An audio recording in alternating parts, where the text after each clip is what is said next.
Stephen, can you hear me? Yes, I can. Great, thank you. Thank you so much for the introductory music. And we have 43 online and we're expecting more. They'll join us as we continue. And good morning, everyone, and good evening to those who have joined us from overseas. Honorable guest speakers, His Excellency Ajay Bisaria, Mr. Robin Higham, and Mr. Chandra Arya, Member of Parliament for Nepean, Ontario.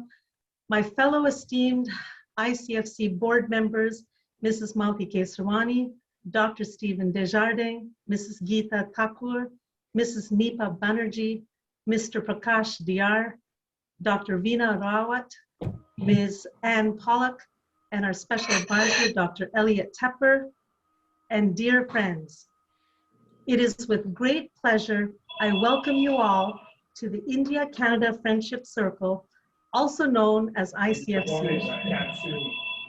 At this point, I would ask Stephen if he could just mute everyone. You can keep the cameras on, but if you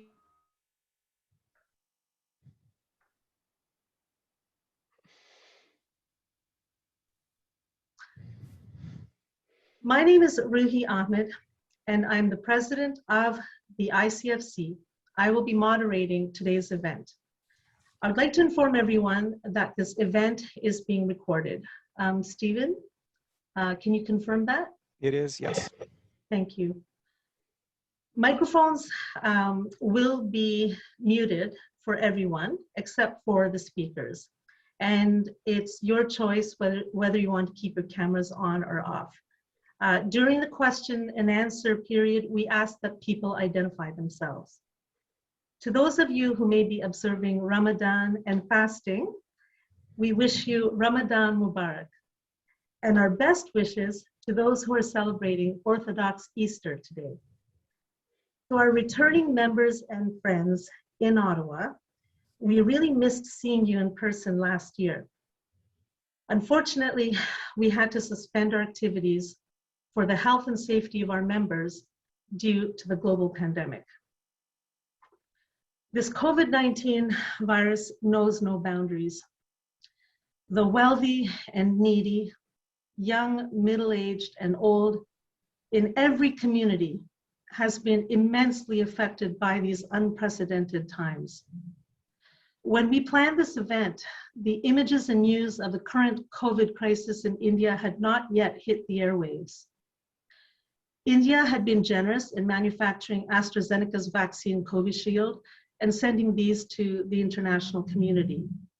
Now, the international community is giving back and responding to India in its need for help.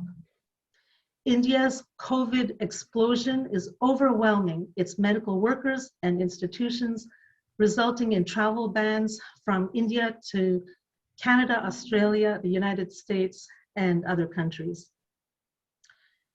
Recently, $10 million from Canada in assistance to India was announced by Prime Minister Justin Trudeau.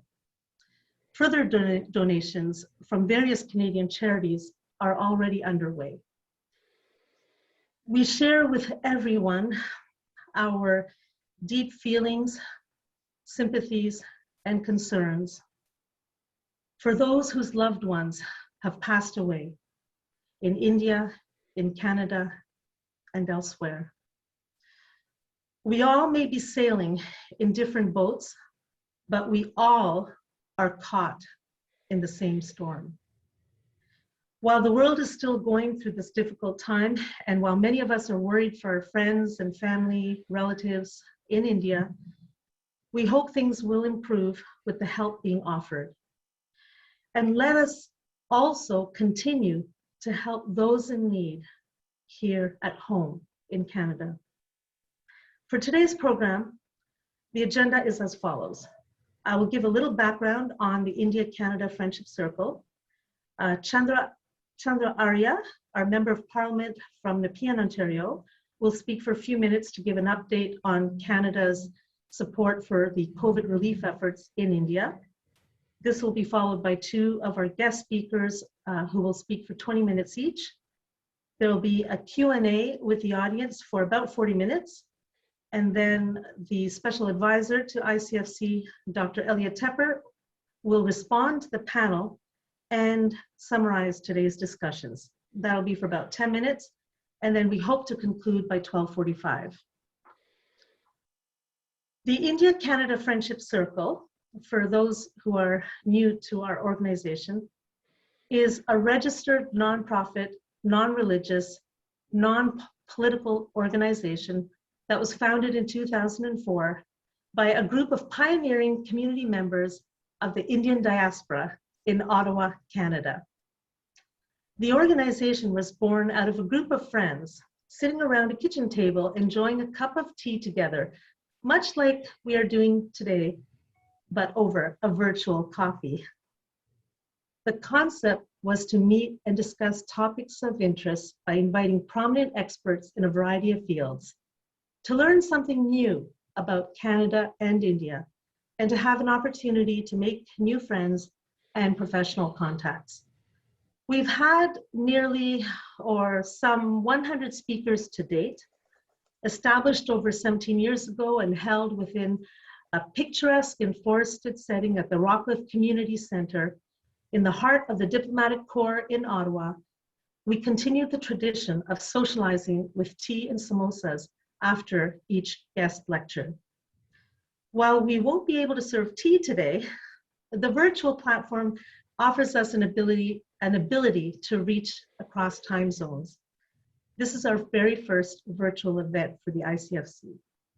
We would like to try our best to maintain the informal and interactive atmosphere we had in our face-to-face meetings.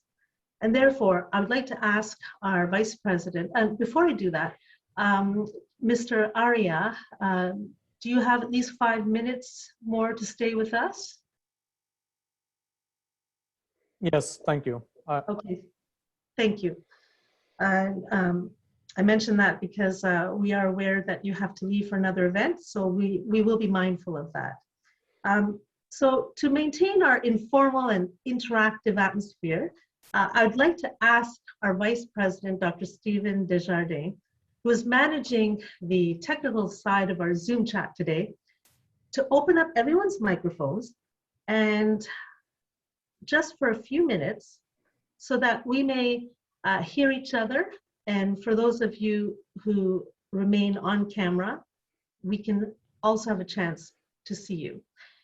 If you're from outside of Ottawa or a former ICFC speaker, we would love to hear from you. Please take this opportunity to say a quick hello to us with your name, profession, or area of study, and your city or country. So let's do that now, and please don't be shy. I will mention that people will have to unmute themselves. And the mute and unmute function will be at the bottom of your screen. Bottom of the Zoom screen at the far left. I'm Harsh Teheja, long time a pioneer member of ICFC and great supporter. And I look forward to today's presentations. And let us hope that we can continue despite all the problems here and of course in India. Welcome, Dr. Deheja. Wonderful to see you. Thank you. Jagmohan Humar. I've been a friend of ICFC for a long time, not a board member, but I've heard many of the lectures. I had the chance to give one myself, and it's nice to be here again. And I'm looking forward to two speakers and to Mr. Chandraarya for the forthcoming talks. Thank you. Thank you. It's great to have our former ICFC speakers come back. Mm-hmm. Anyone else from outside of Ottawa? Hi, my name is Babu. I'm an old friend of Ruhi's from a long time ago, and I got invited, so I wanted to see what this event is about. Thank you for inviting me, Ruhi. You're welcome. Great to see you. Thank you. And don't be shy. This is an opportunity just for us to get to know who some of our new guests are. Yes, I'm Miguel Rodriguez. I encountered ICDC, I believe, through Steve Desjardins. when I was a diplomat serving in Ottawa at the American Embassy. I loved your teas and interesting lectures. Now I'm back in Boston, serving remotely from Washington. And I've also pulled in Lisa Smith, who's my longtime partner. She simply loves all things India, especially textiles and art. So Lisa, want to say hello? And she's in Ottawa. That's wonderful. Thanks for keeping in touch with us. And My name is yes. My name is Praveen Niyogi, and I'm a board member of the Indo-Canadian Community Center. Hello, Ruhi and everyone. It's a pleasure to see everyone virtually. I hope we will be able to continue these virtual meetings until we can meet again physically. Thanks. Thank you, Dr. Niyogi. Thank you. And now we can't say, we can't have everyone, we have over nearly 50 people online. We can't have everyone introduce themselves. So just in the interest of time, if there's anyone, is there anyone from India online? Hello Please, everyone. yes. I'm Yaqub Salim. I'm currently pursuing my master's in international studies. I'm situated in Bangalore. I'm looking forward to this webinar. Thank you. Well, welcome, Yaqub. It's great to have young people here present today. And we hope you'll be able to make some contacts too. And hello, yes? This is Rizwan Arshad. I'm from Bangalore. I'm the member of Legislative Assembly here. It is my pleasure to be on this platform and hear the distinguished speakers coming out with wonderful thoughts. Thank you. Well, it's thank you, Mr. Arshad, for joining us from Bangalore, India. I understand you are an elected MLA and you've been working very hard in trying to bring relief to over 7 wards and hospitals in Bangalore. Hopefully we'll be able to support everyone and all our friends here. I may not be here for the whole program because we are hard pressed with a lot of activities going on the ground, but I'll be here as much as I can. Of course, thank you so much. I'm sure maybe we can have a further discussion after the event. And Yaqub from Bangalore, anyone else? Okay. Anyone from outside of Ottawa, right here in Canada, Toronto, anywhere? No? Hi everyone, I'm joining in from Toronto. My name is Shweta Ganapati. I live in Toronto, but I work for Ottawa. I work for NSERC. I was introduced to this circle by my supervisor, Kevin Fitzgibbons.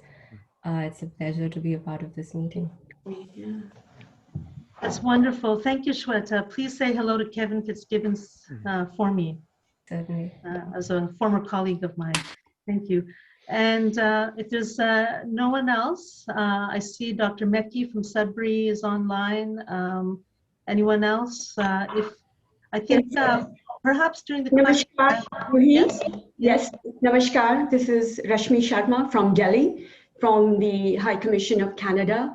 And I wanted to express my solidarity and support for all the efforts that are taking place. And we are deeply grateful for everything that the Canadians are doing, and the strong, warm words that are coming of support.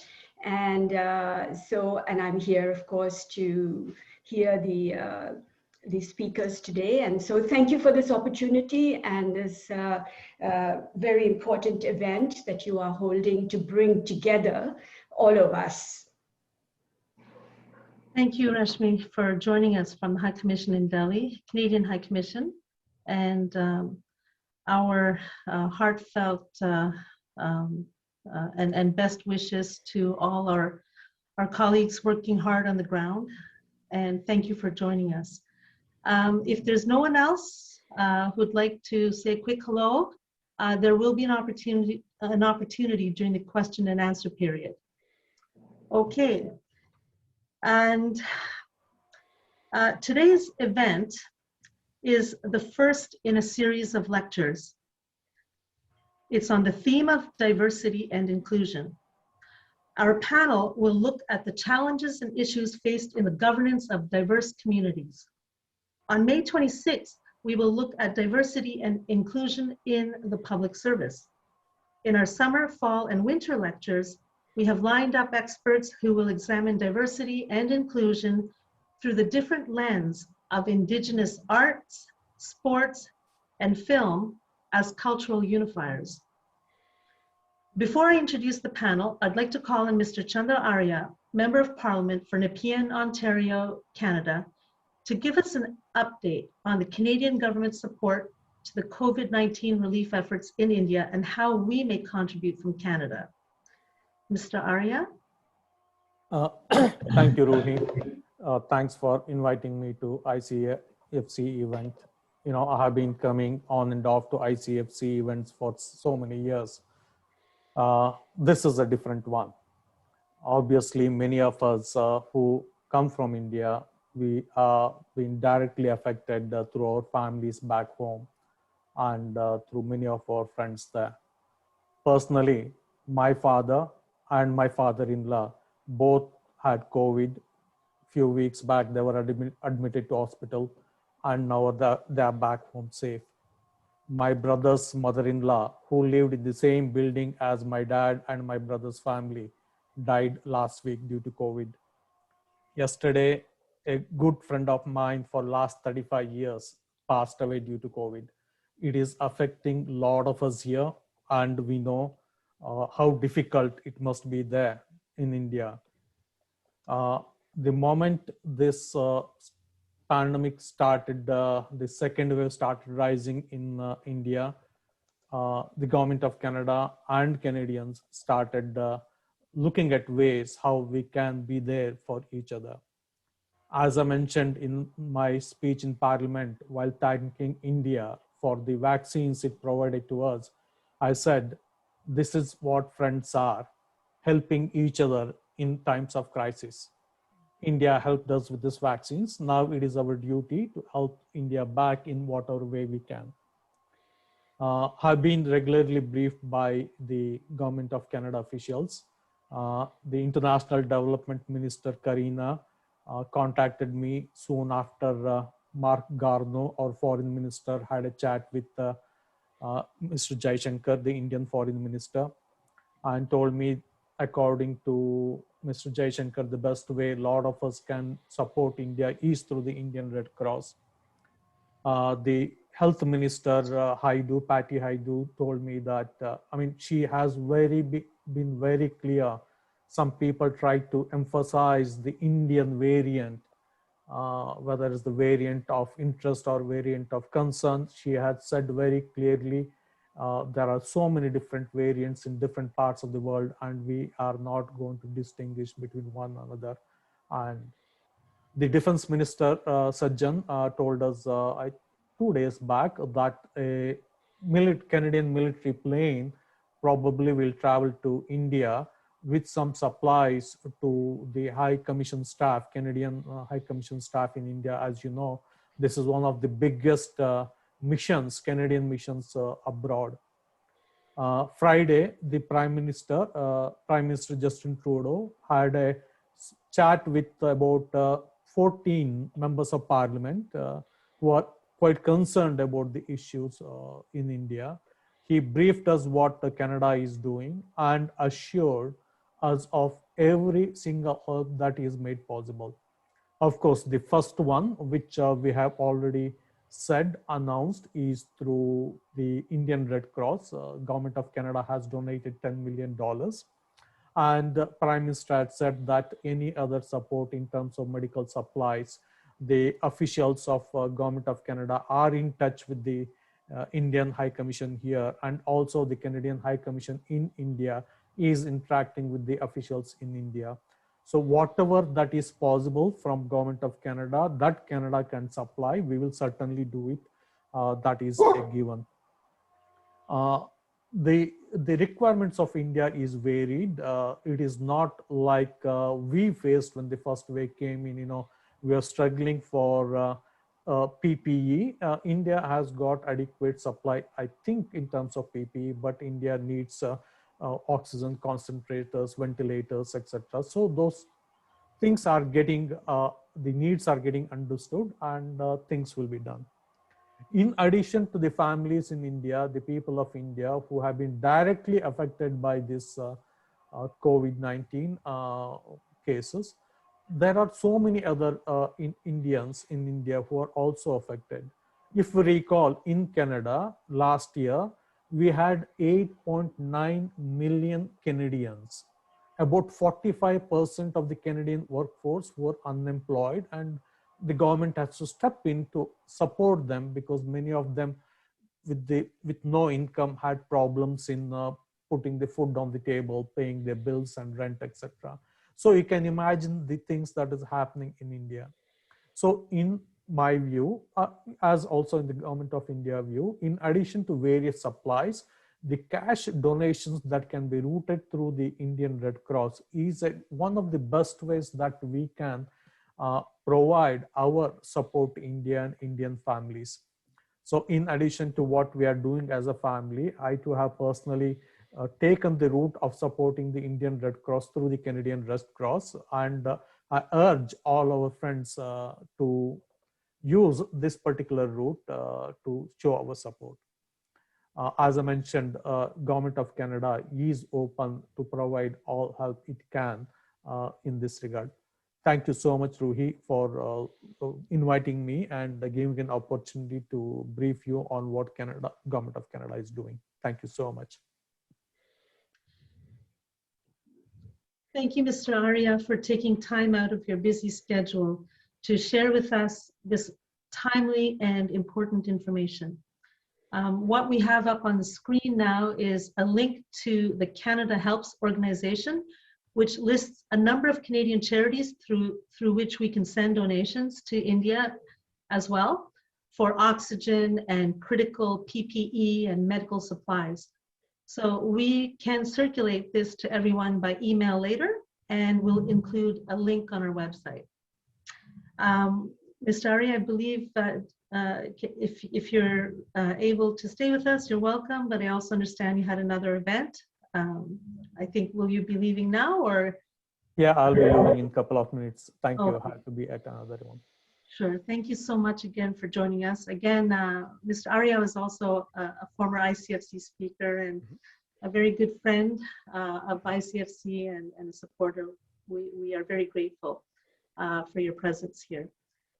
Now, I would like to turn back to our program, and Stephen, perhaps you can put our event poster back up, please.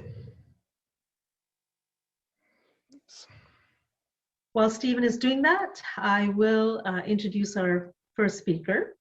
Our first speaker today on the theme of diversity and inclusion will give an Indian perspective entitled India at 75, an aspiration for inclusive development.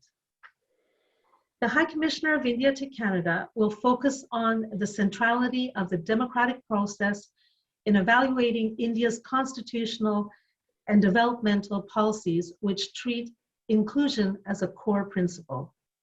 His Excellency Ajay Bisaria will also touch on global inclusivity in the access to vaccines in today's pandemic.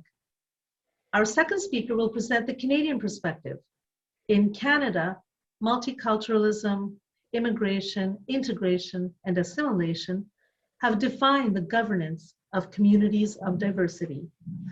Mr. Higham will draw on his long international career as a Canadian diplomat to share his experience and insights about who we might be and expose the range of perspectives and attitudes which are at play in so many other countries struggling with new diversity challenges.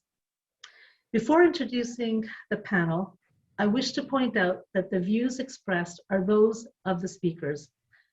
The ICFC merely provides a platform for open and peaceful dialogue.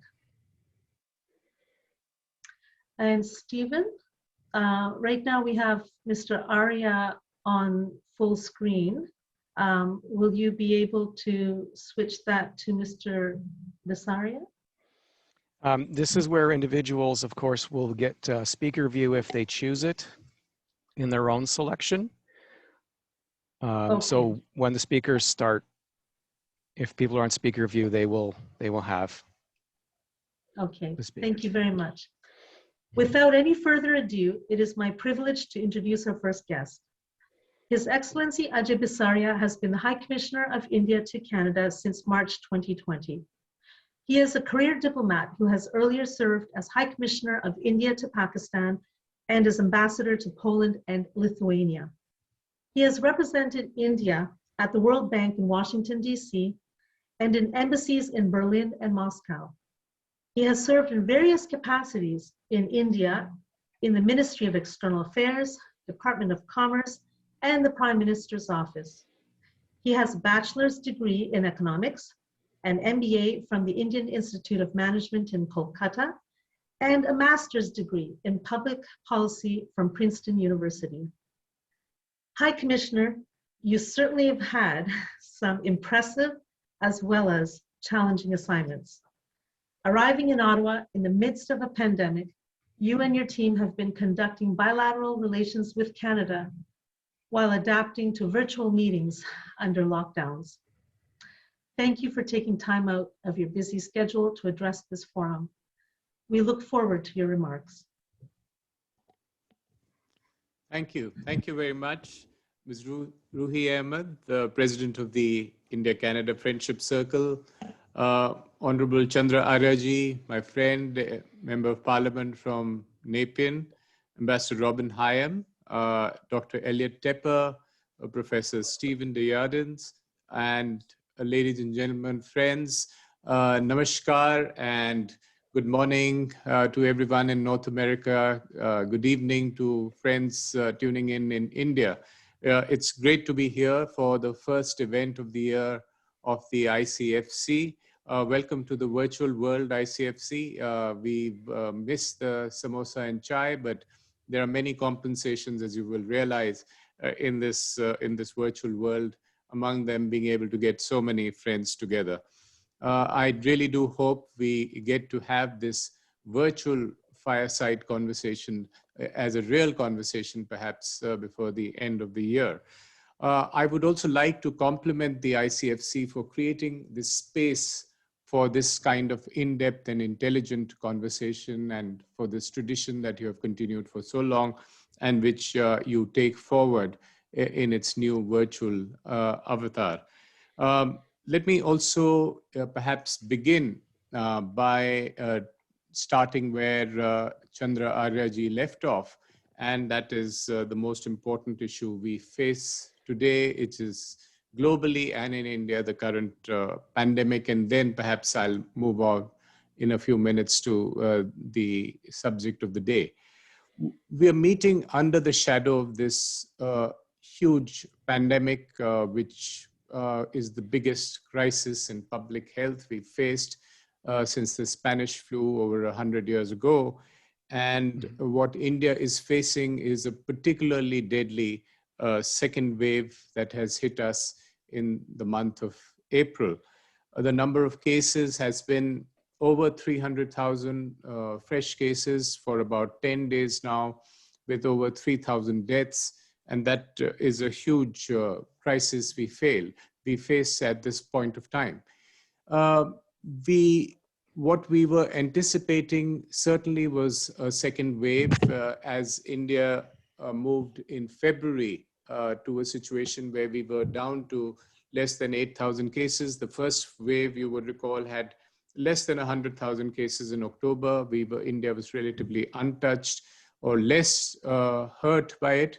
But the second wave has had us prepared. There were statements, or there were predictions that there may be a second wave, but many of them said that it might be milder than the first wave. So we were prepared for a wave. What we got was a tsunami. And this was a very exponential kind of increase in the number of cases. And it, of course, initially overwhelmed our medical systems, which which were not designed to take in this kind of a huge surge. What we did have was health workers and doctors fighting really valiantly, and you would hear those stories today of how well they have tried to beat back this crisis. The acute shortage of beds, of oxygen, of drugs, and despite that, they have rallied. The entire medical class has moved to a superhuman effort delivery. But also India's geared up in the last few days in multiple ways. So there are, for instance, there is a huge shortage of oxygen, which Chandra Aryaji mentioned, but we have commissioned more than 550 oxygen generation plants at the hospital level to take care of this issue. The number of ICU beds and oxygenated beds has been multiplied. The Army and the Air Force have stepped in to transport oxygen, to create temporary facilities. And every effort is being made to bolster the supply chains in a way that we get this kind of facility to the hospitals.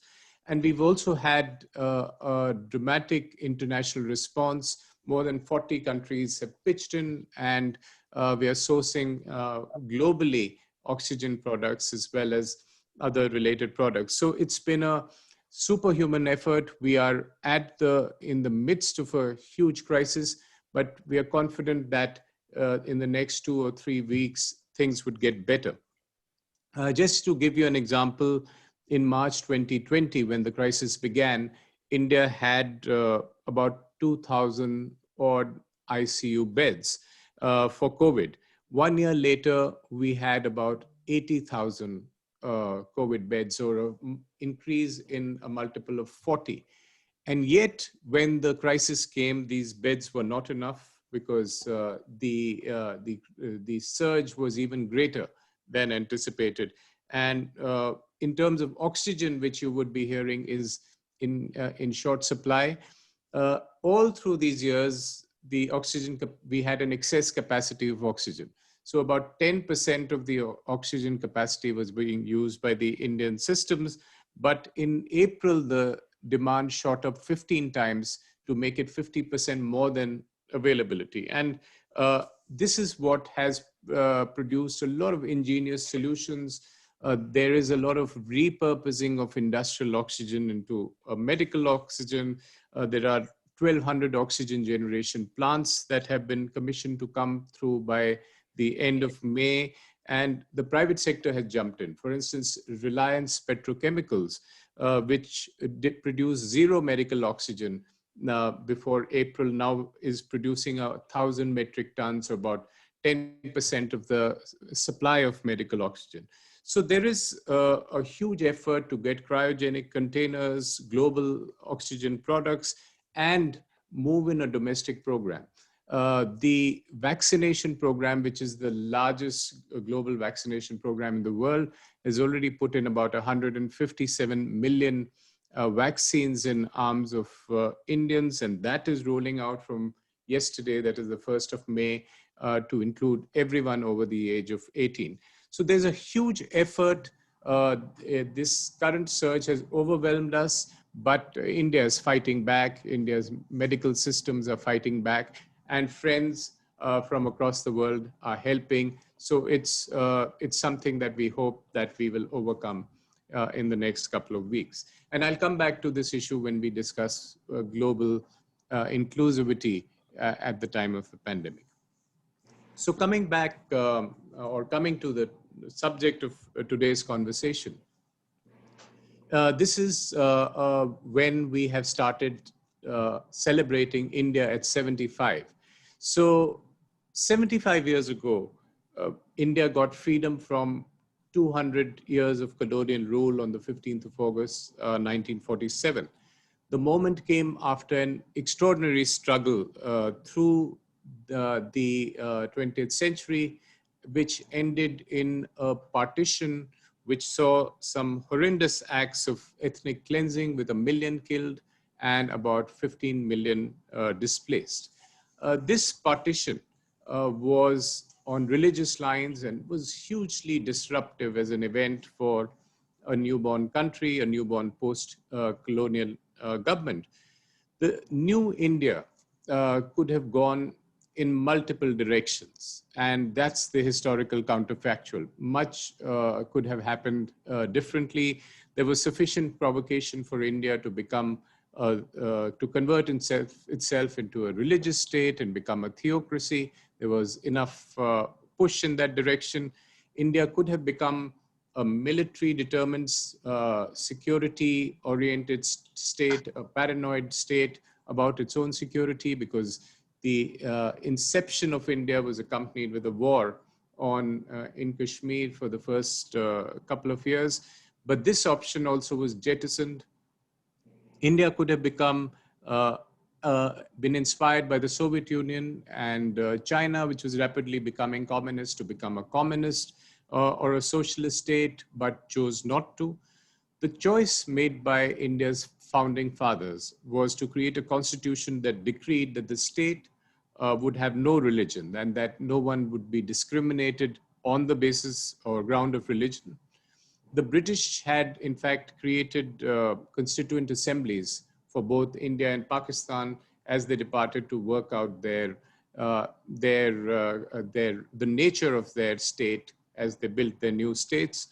And India rapidly became a progressive constitution-driven republic within 3 years of independence, when a very, very forward-looking constitution was enacted. While just to compare India to the sibling, Pakistan took about 9 years to define its constitution, and that was based on a foundational ideology of a theocratic state, a foundational ideology of a two-nation theory of two different religions constituting two different nations. And within a couple of years, the Pakistan constitution was formed in '56, it was abrogated, and it soon became a garrison state run by a military.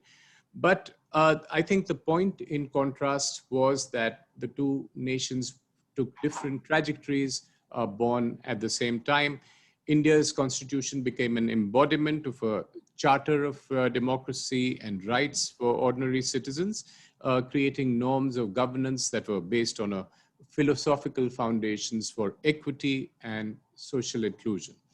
And also, I think an important point was that India's national identity pretty much predated the Indian state.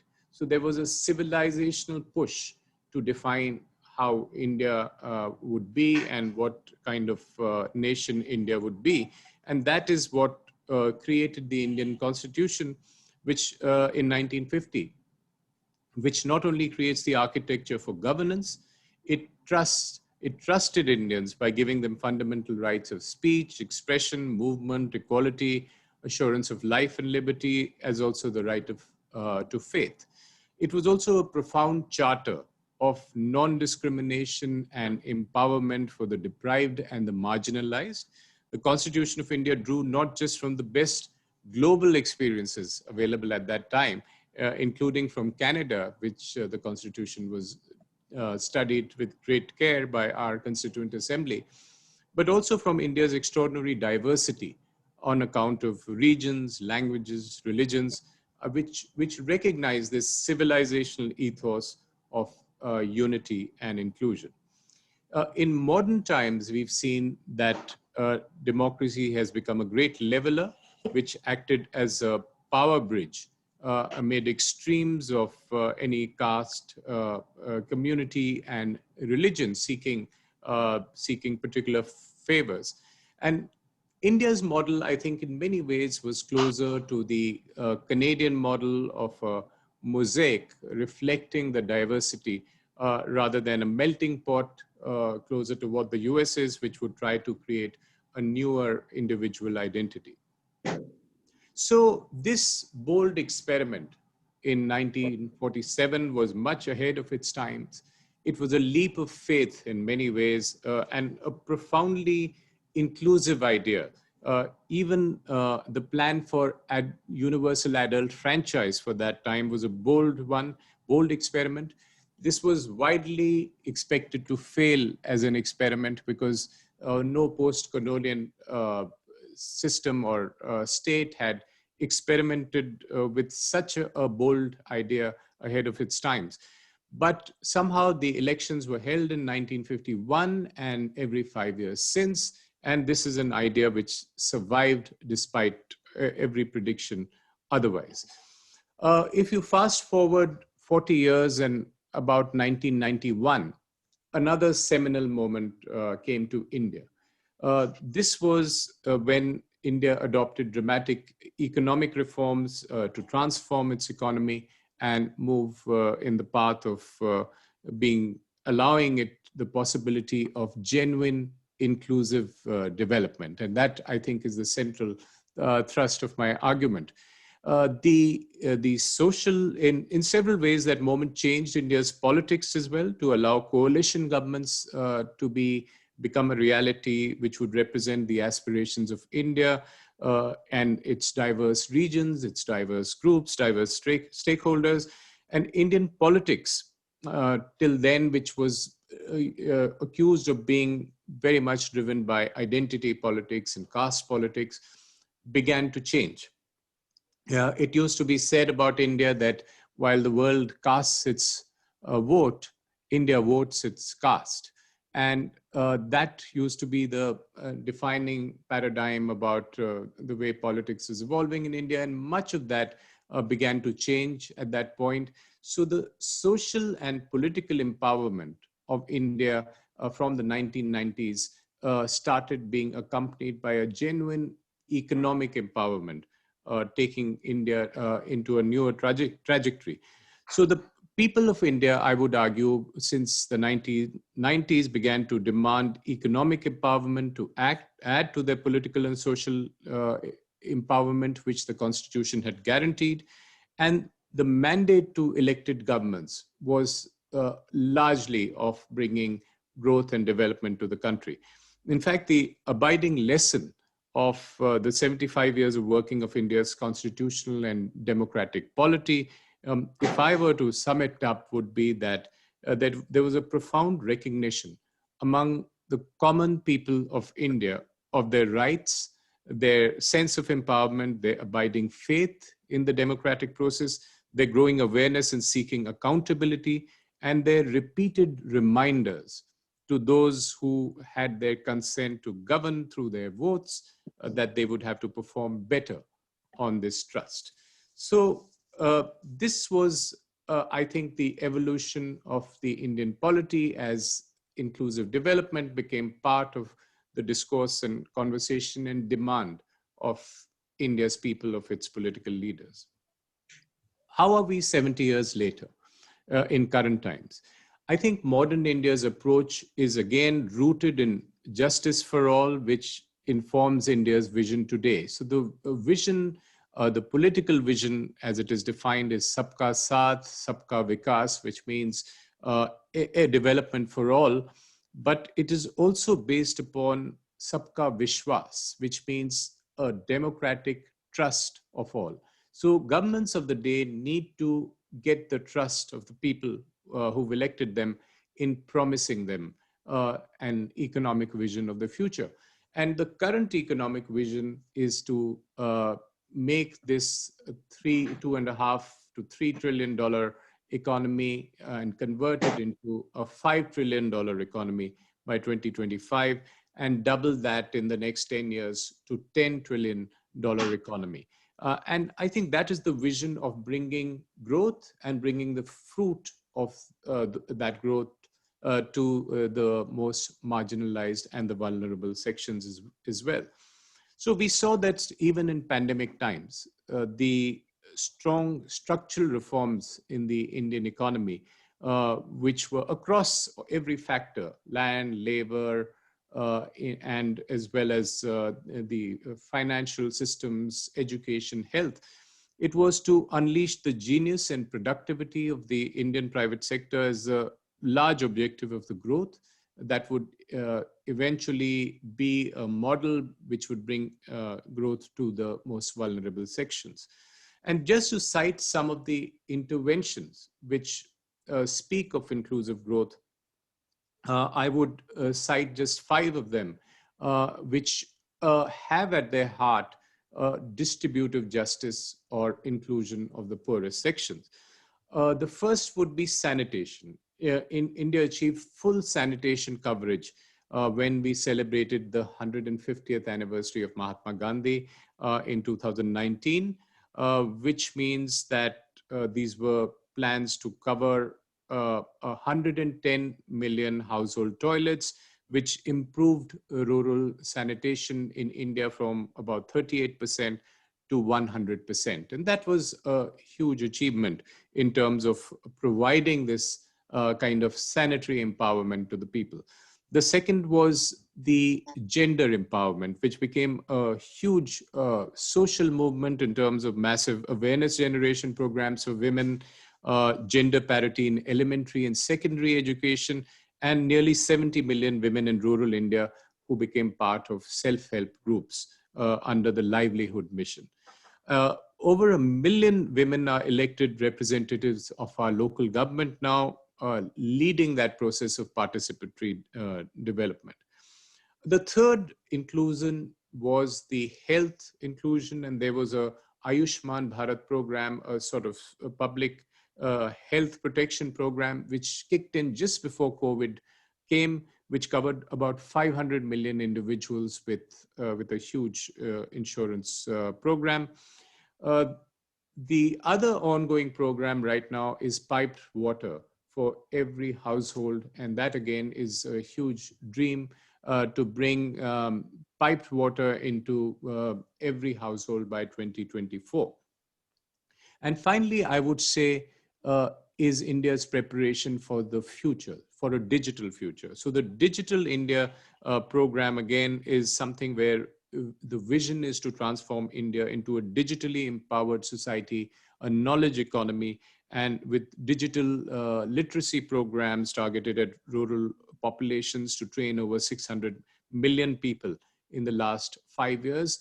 The attempt is to make the Indian polity and society future ready and down to the lowest levels to overcome the digital divide.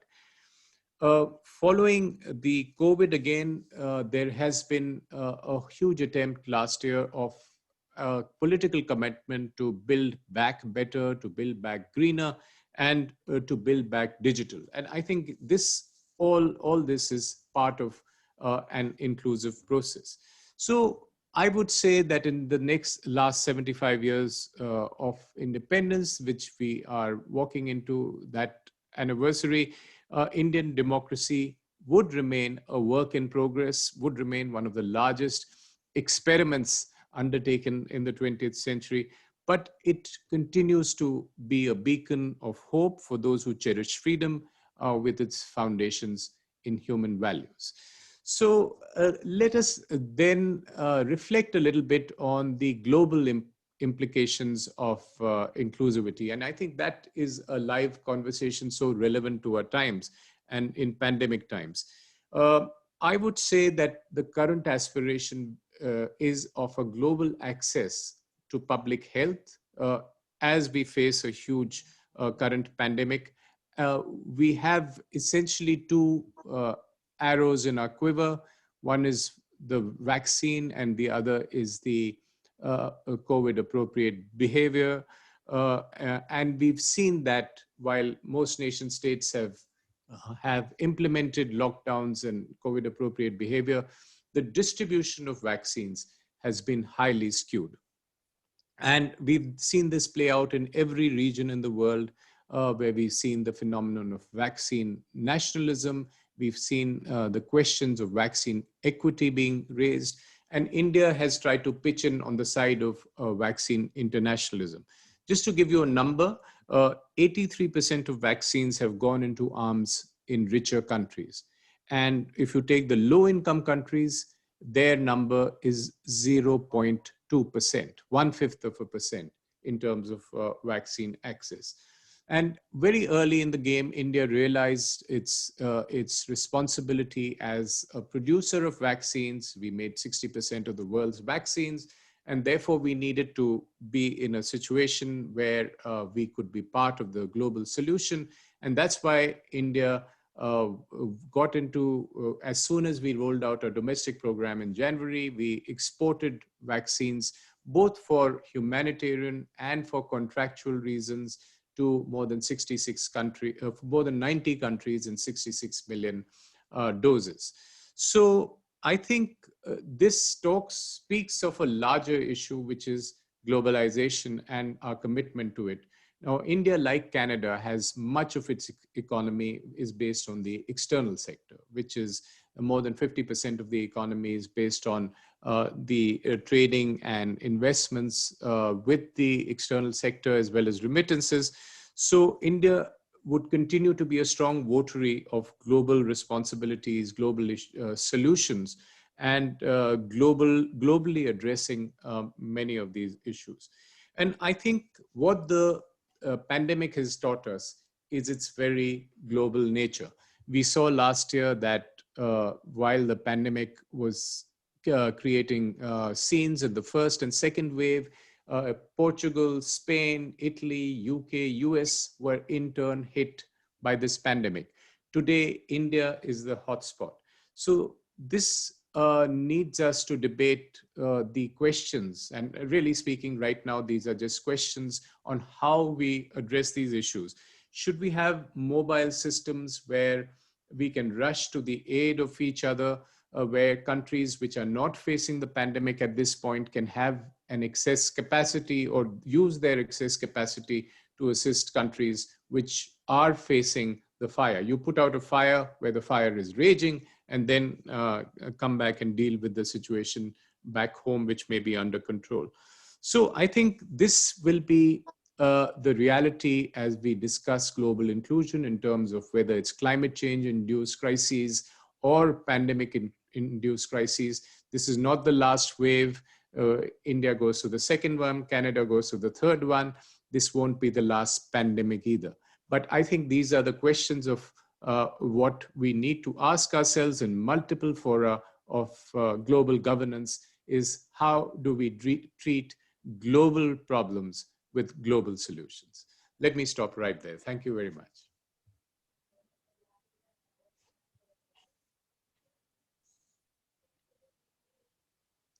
Thank you, High Commissioner, for your insightful views on the history of how India defined itself, its constitution, and the different programs of people's empowerment and development over the last 75 years.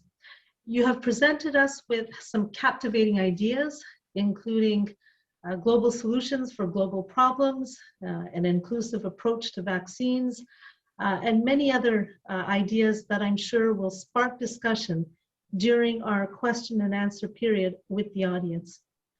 Thank you for that. And before turning to the Q&A, it is my pleasure to introduce our second guest speaker, who will present a Canadian perspective. Mr. Robin Higham has had a 35-year career in Canada's Foreign Service. Assignments abroad included Ghana, United Kingdom, United States, and Thailand, Rome, Brussels, and Rabat, Morocco. In 1995, he returned to Ottawa as Director General of the Department's International Cultural and Academic Relations Bureau. In 1999, Mr. Higham retired from the Department of Foreign Affairs and International Trade, today known as Global Affairs Canada. He joined the University of Ottawa as Senior Fellow, focusing his research interests on international public diplomacy, cultural pluralism, and the governance of culturally diverse societies. At the University of Ottawa until 2016, Mr. Higham completed a series of initiatives on international public diplomacy and identity in communities of diversity, motivated by a perceived need for more innovative approaches to democratic governance in societies characterized by their diversity. He authored 2 books examining the opportunities and challenges inherent in Canada's model of multiculturalism and newcomer integration. The 2 books are entitled, Who Do We Think We Are? And What Would You Say? Mr. Higham, I now turn the floor over to you.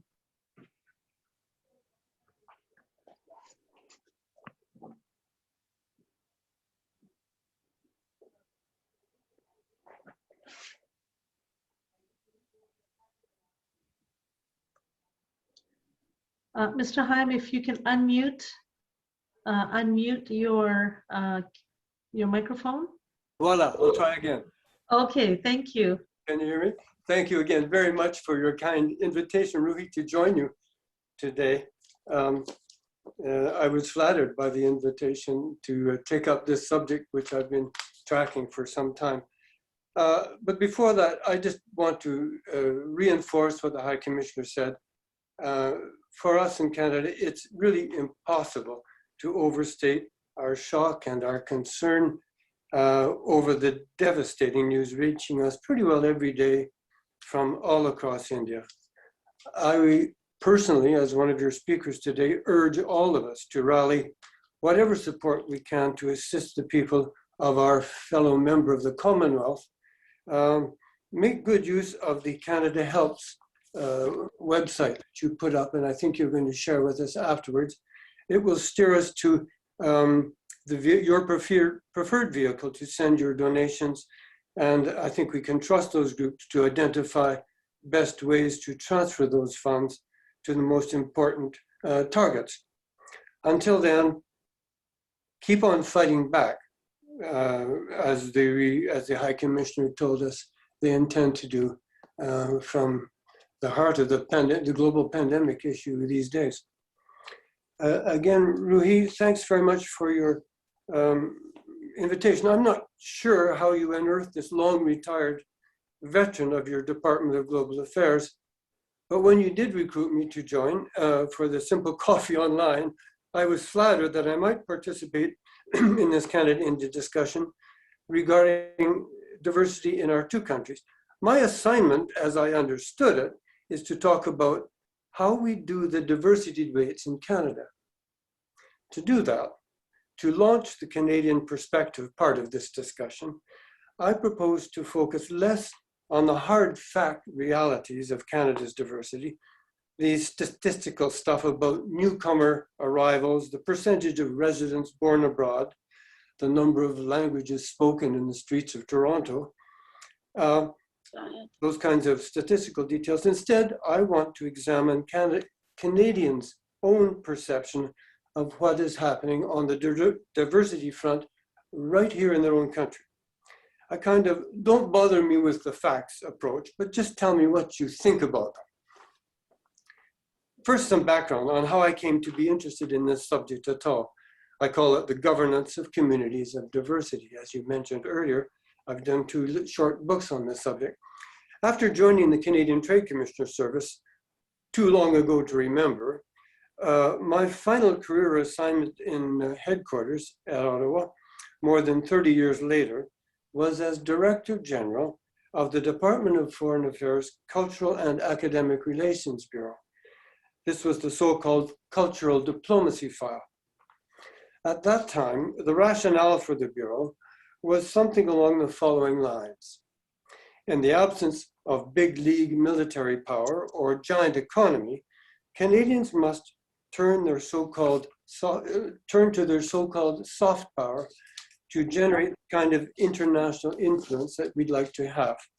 So, as we joked at the time when I arrived, my task was to weaponize culture.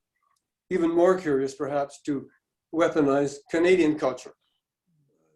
This could turn out to be the most difficult assignment of my whole career.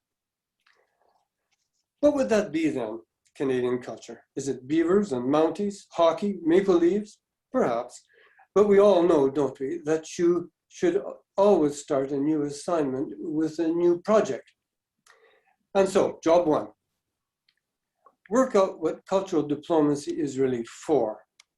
My response, in a desperate attempt to defend the already eroding financial resources for my bureau.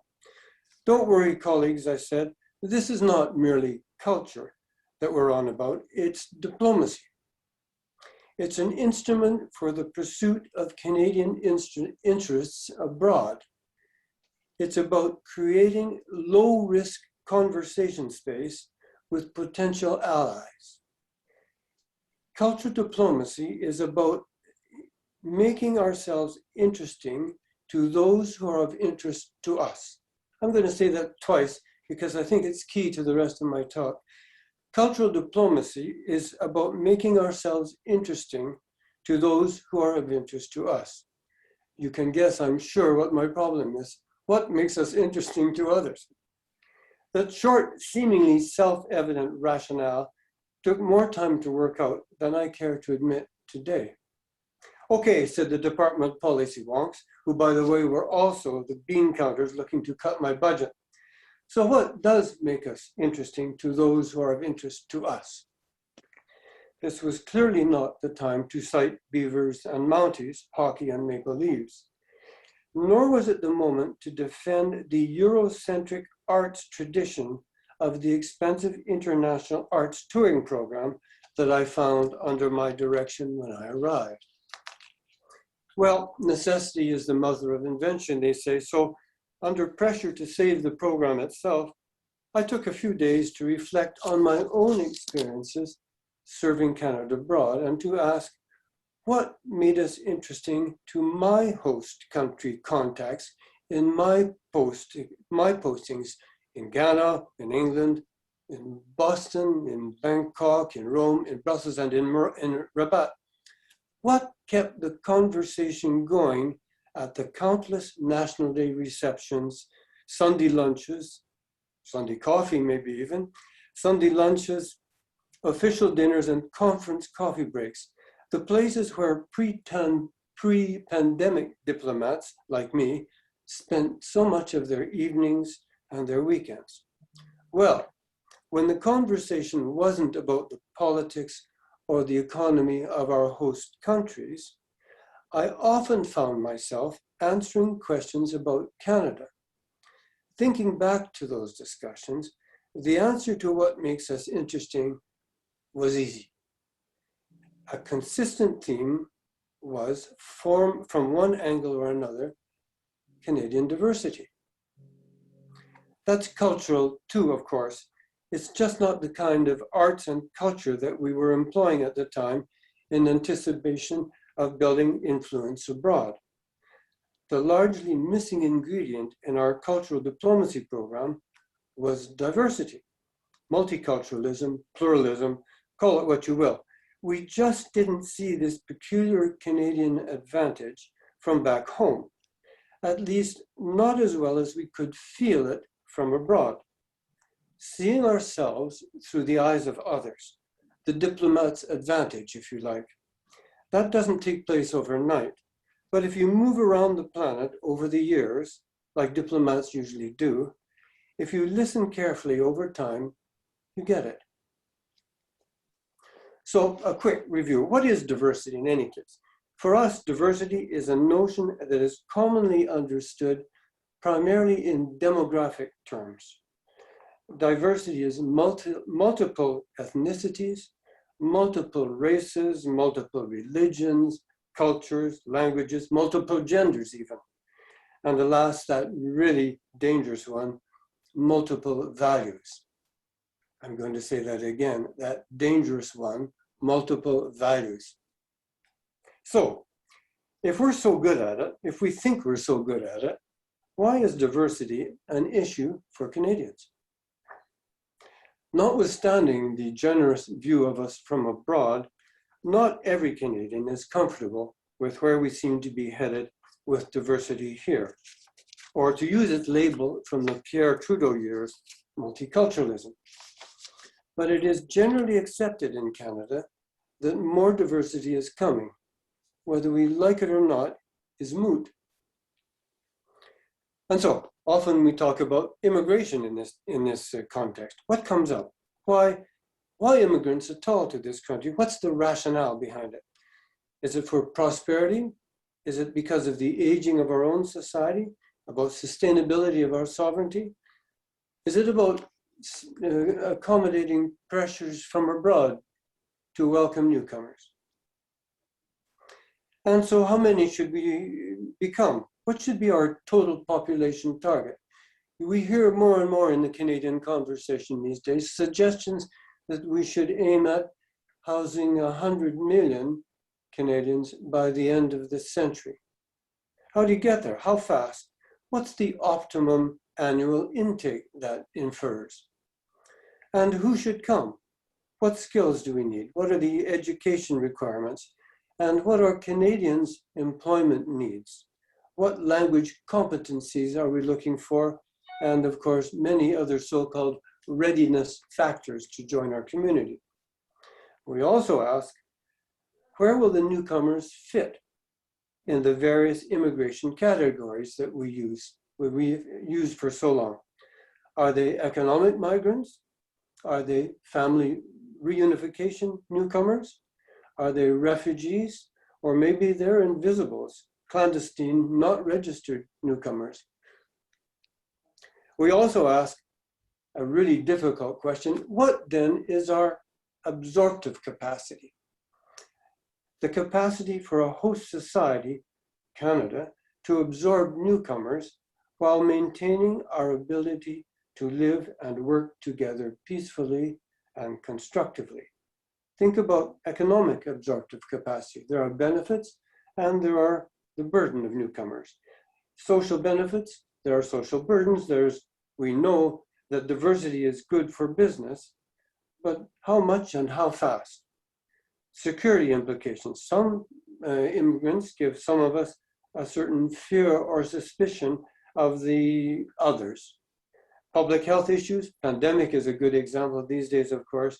And what about the capacity of our own public health systems? Is there enough capacity to care for everybody? After the immigration question, we turn to what do we do with these newcomers? What do we do with them when they get here? Who comes to whom? Should already established citizens move the goalposts in order to accommodate the newcomers? Or should the newcomers change their ways in order to fit in here? Some Canadians ask, if the model already works relatively well for the common good, why should we change it? Others amongst us argue the other side, that we must in fact constantly change or constantly update our understanding of what exactly is the common good. The current model is behind already, they say, even without immigration. Oh, and by the way, many newcomers also wonder what to do with us when they get here, when they arrive on our shores, and they exercise more or less three options: the integration option, the assimilation option, and what I call the closed community response. The integration option, of course, is the dual identity response. It says, I'll probably become a hyphenated Canadian when I get there. It's the only way I can connect my identity to a tangible reference point, a religious reference point, a ethnic or linguistic or a citizen reference point. I need to know who I am in a Canadian context as well. The assimilation option means a choice of some newcomers, but they say they can't find us. How do you assimilate? How do you dress Canadian? How do you eat Canadian? How do you talk Canadian? How do you worship Canadian? What are your national songs? And are there any heroes around here? What is your national narrative, Canada? Alas, our best response seems to be that old favorite: just relax, newcomers, and be as Canadian as possible under the circumstances. Or another escapist, dismissive reply: Canadians are just unarmed Americans with health insurance. Isn't that enough for you? There's also the closed community response. These newcomers choose to live together in relatively closed communities. They can be driven by ethnic or religious concern over the sustainability of their usually conservative societies, when they're surrounded by more liberal non-members. Sometimes Canadians are prompted to ask, with all our diversity, can we maintain the level of social cohesion? Social cohesion, that is, our willingness to share the costs as well as the benefits of living together. Can we maintain the level that is necessary to ensure the sustainability of this relatively successful Canadian model? Will it hold with all this diversity when the going gets tough?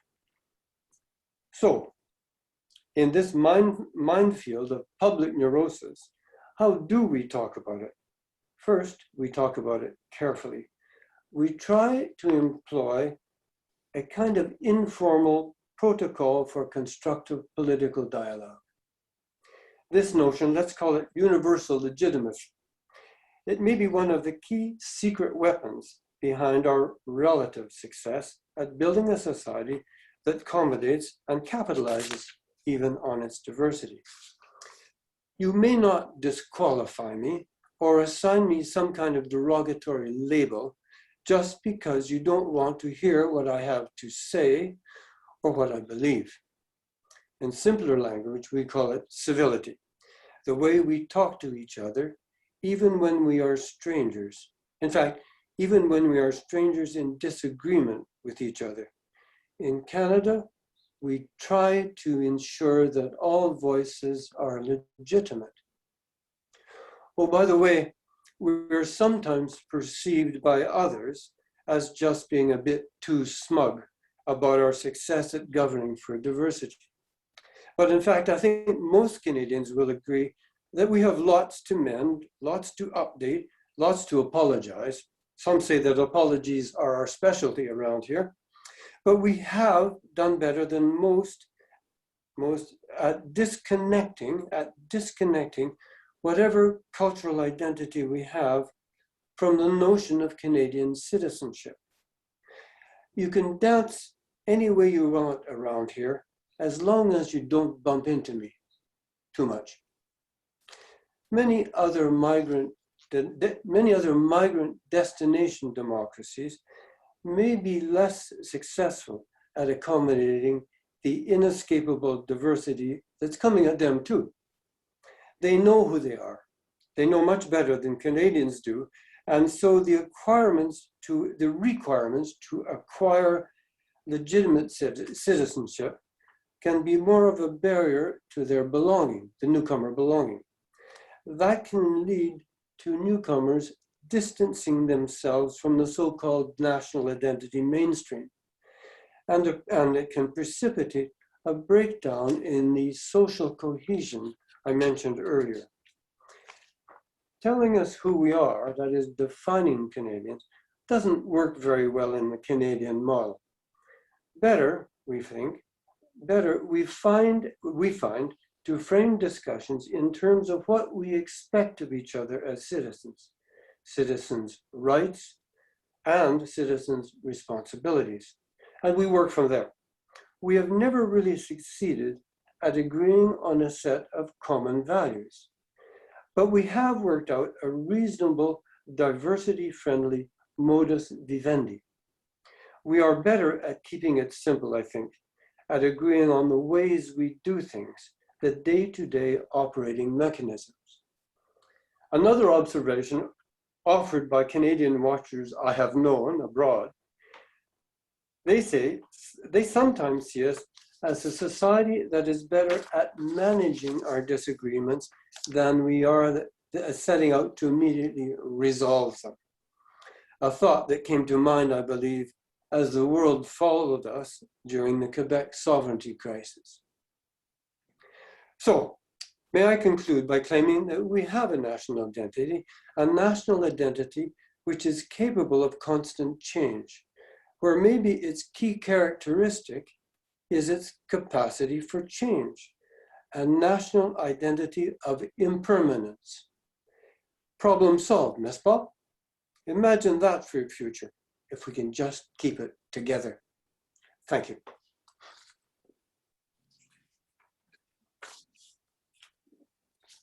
Well, thank you, Mr. Higham. That was such an entertaining and fascinating lecture. I can see you've put a lot of thought into this, and I'm actually now looking forward to reading your books. I think I see you have placed one of them. Oh, yes. Wonderful. So who do we think we are, and what would you say? So we'll definitely be looking out for that.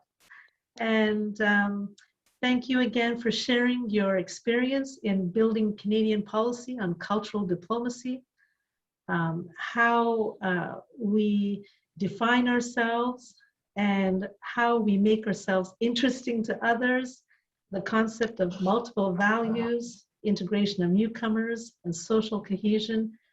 You have made so many noteworthy points about Canada, its identity, and thank you for sharing your experience while serving in Canada and abroad. I'm sure our respondent, Dr. Elliot Tepper, will help summarize the discussions from today and add his own insights into how we, as Canadians, perceive ourselves and others. The floor is now open to the audience for questions to the panel. I will talk to Dr. Desjardins, I'll turn to Dr. Desjardins to give us a few house rules and instruction on how to use the Zoom chat. Stephen is the Vice President of the India-Canada Friendship Circle, and he's also Professor of Mathematics at the University of Ottawa. Over to you, Stephen. Okay, thank you, Rui. What we are suggesting is that for the most part, if people would like to use the chat to ask questions, and we will relay questions to the speakers if that's works for them. People who wish to actually come forward and ask questions directly by unmuting themselves and turning their cameras on, that's welcome too. But if you would like to do that, the best way for us to know you have a question would be, of course, for you to use the raise hand function, which you can find down at the bottom of the screen on the right where the reactions button is. Okay, so it looks like we have a question. Please go ahead. Hi, can I go ahead? Yes, Steve? please do.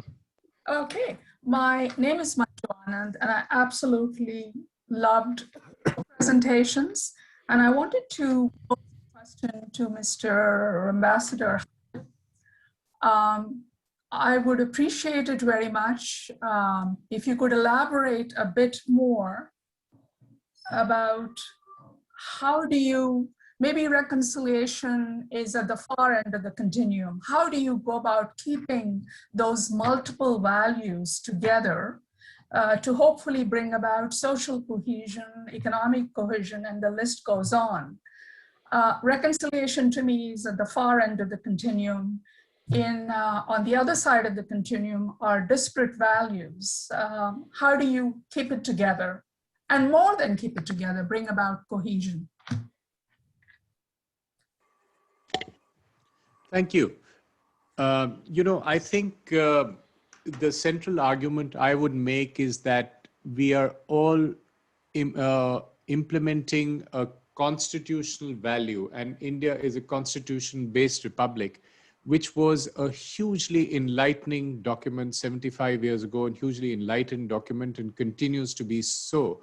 And each government, when it comes to power, is mandated to adhere to that constitution. The question now in the swirling debates is about, does the social cohesion in India match the political, what the constitution envisions, and whether there is enough economic empowerment and social empowerment to have each section adhere to its or realize its own vision.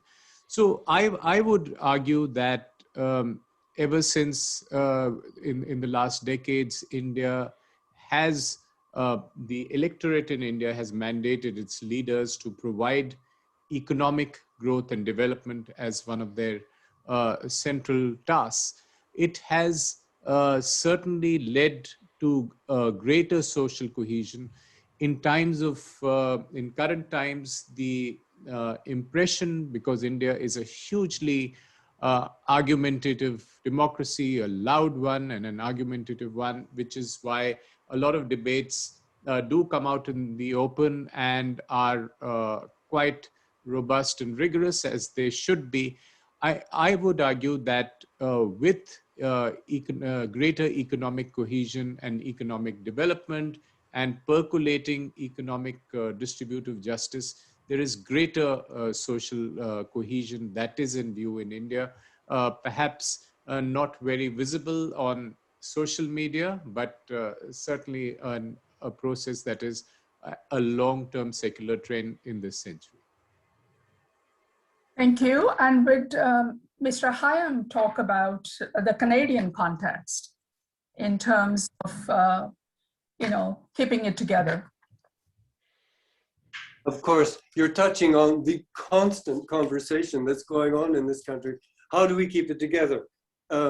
First answer is winter keeps us together. We need each other so bad that winter does it for us. But in fact, the real answer is, and it's more relevant these days than perhaps even 20 years ago, we keep it together by keeping the conversation going. And as I mentioned in my introductory remarks, by doing our best not to delegitimize anybody, that all perspectives are legitimate, are valid. It doesn't mean the society has to do what everybody tells them to do, but it does mean we have to keep the conversation going. Now, these days, of course, with the new technologies, which has changed so much public debate, the game's different. Those who used to be invisible are no longer. And you can no longer dismiss voices that are constantly in front of you on your screen or on all the different platforms we look at. The conversation, perhaps for better than for worse, has a tendency to get a little more angry than it used to be, a little more impatient. There's a tendency for the conversations to polarize. I think everyone's noticed that.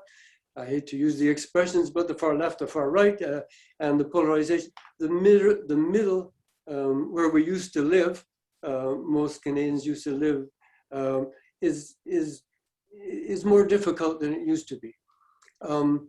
I say that is the key question. How do we keep it together these days when so many voices, some of them angry, some of them angrier than others, some provoking anger? How do we keep the conversation going? And I don't just mean conversation, I mean constructive conversation. Good question. Don't ask me. Wait and see what happens. Okay, and now we'll turn to Dr. Niogi. Can you hear me? Yes, we can. Okay. My question is also to His Excellency. And I would like to make a short comment and then ask the question. The comment is this. On the 26th of January, 1950, what was set up was not only the Republic of India, but also Bharat Ganaraj. That's the alternative name. And my question to you, Your Excellency, is that is the set of views that are commonly associated to Bharat and the extreme position of which is a Hindu Rashtra, now coming into conflict with the way our constitution is set up? I also suggest that Professor Elliot Tepper may wish to comment on this question. Thank you. This is a very robust and 100-year-old debate because, you know, this debate has been with us since the 1920s of whether you have a national identity based on religion. But I think this issue was settled pretty much by the Constitution of India in 1950. You will have all strands of opinion now in place, but the idea of India as an India that was constitution driven and secular and would be inclusive in multiple ways was, I think, a settled issue. And I think you can unsettle it only if you amend the constitution. So there may be debates, there may be discussions between one political formulation and the other on this issue. And this is a robust debate that continues to this day. But I think one of the debates that we have is that while we are committed to this enlightened constitution that guides us till this day, the idea of India predates the Indian state. And what is the civilizational idea of India? Was it an inclusive idea, or was it a religious idea? Or was it Gandhi's idea of the way the state ought to develop? So I think this is a constant debate that will be there among all argumentative Indians and even all Indians on social media. If we see its various manifestations regularly. But I would argue that the central thrust of the Indian state continues to be of complete adherence to this constitution. Would Elliot like to comment? Elliot will be responding at the end. Yeah, just in. Yes, exactly. I think David Kilgore has his hand up. Mr. Kilgore?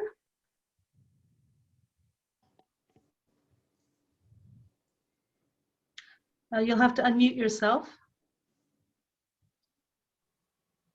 Yes, I'm sorry. Thank you, Rui, Your Excellency, and Robin, you're all terrific. And I noticed the other day that the people that are doing especially well in business in Canada now are of origin in India. I think two of the banks or something are headed by Indo-Canadians, and so please tell us the secret how we can all do better. No, seriously, Your Excellency, would you say a word or two about the recent agricultural strike? Because I think a lot of us would like to hear your thoughts on that. At least I would.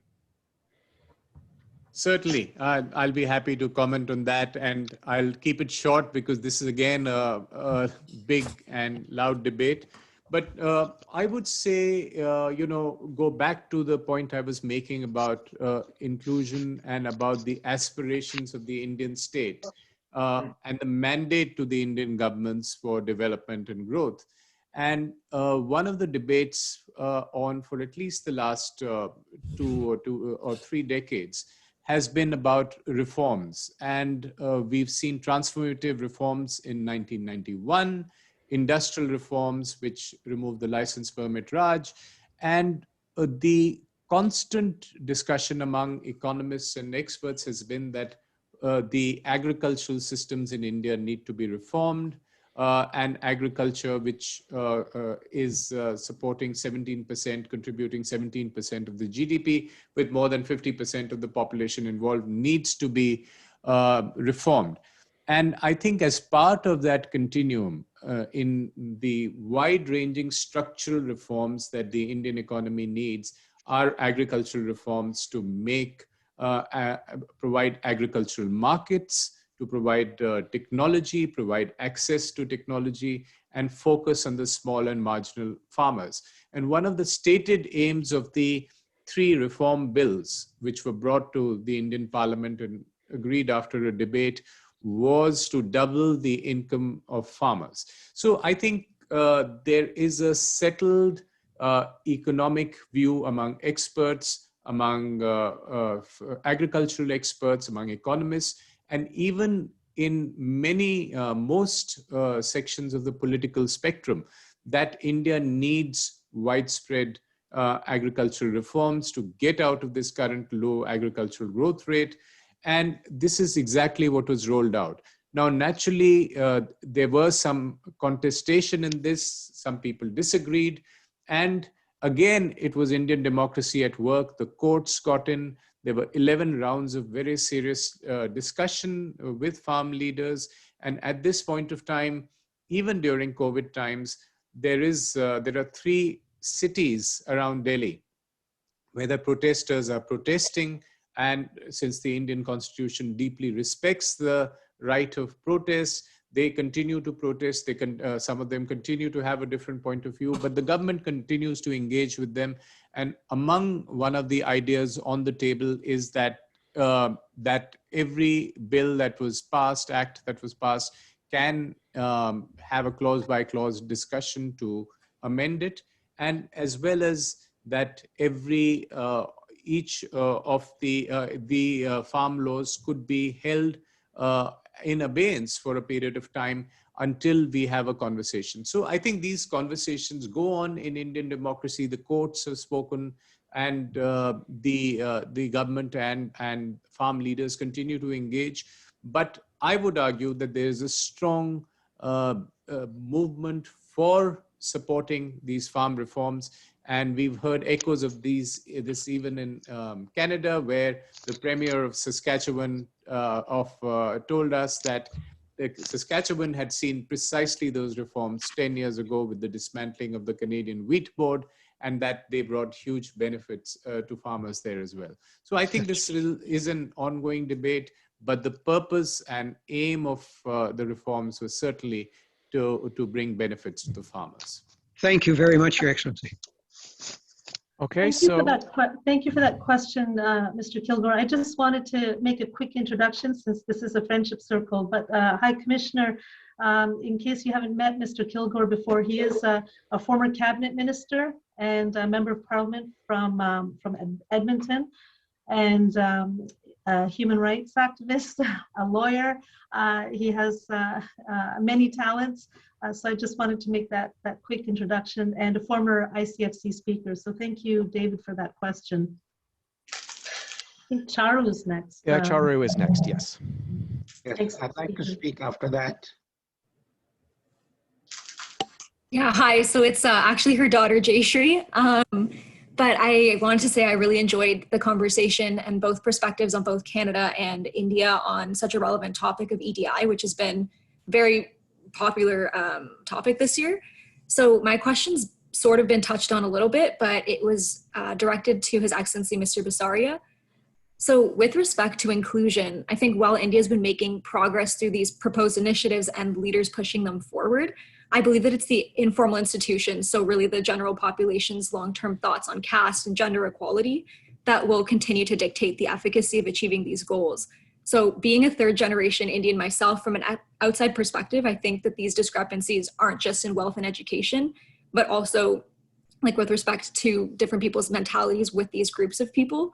So I was just wondering, how do you propose matching the forward-thinking and progressive inclusivity goals and policies of India with large sections of the populations whose mentality is rooted in the past or is set in their own ways? Well, I think the answer is implicit in the question. It really is an issue of conversations, and we need to have the political conversations, the space for social conversations, because the argument is that we do have a constitutional framework and a political environment that allows these conversations with multiple elections and with a constitutionally defined framework.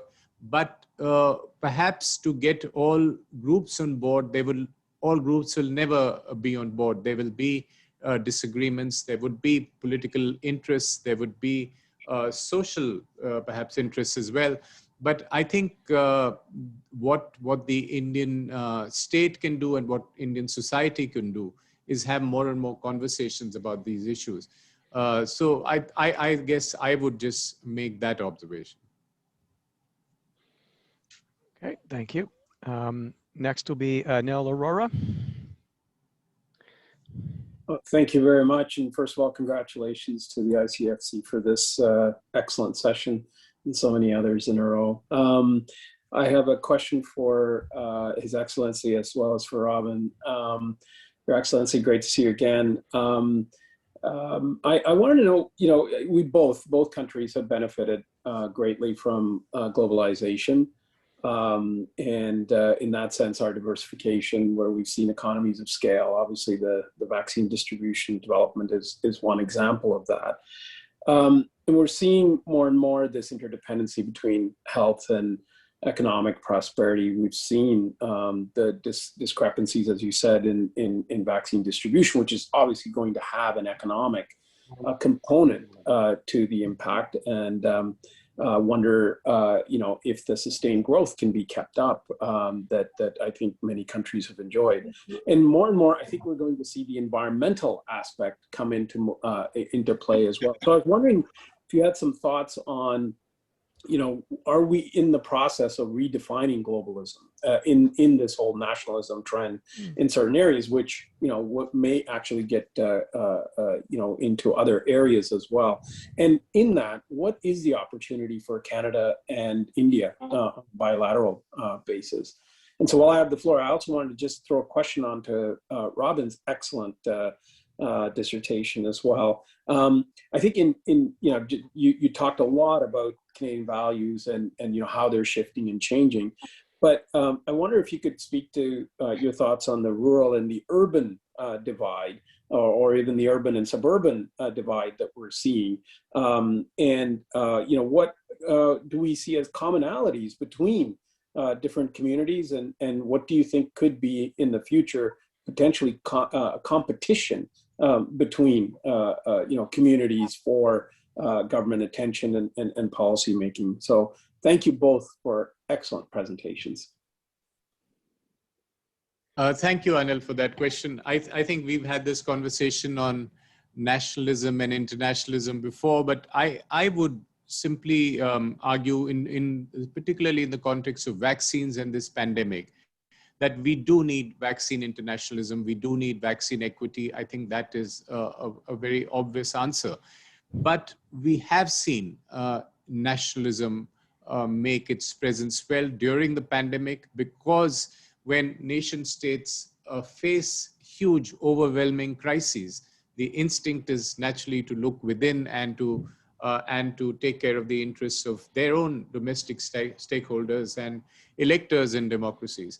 So I think there is a certain inevitability about a certain degree of nationalism in a crisis, in a global crisis situation.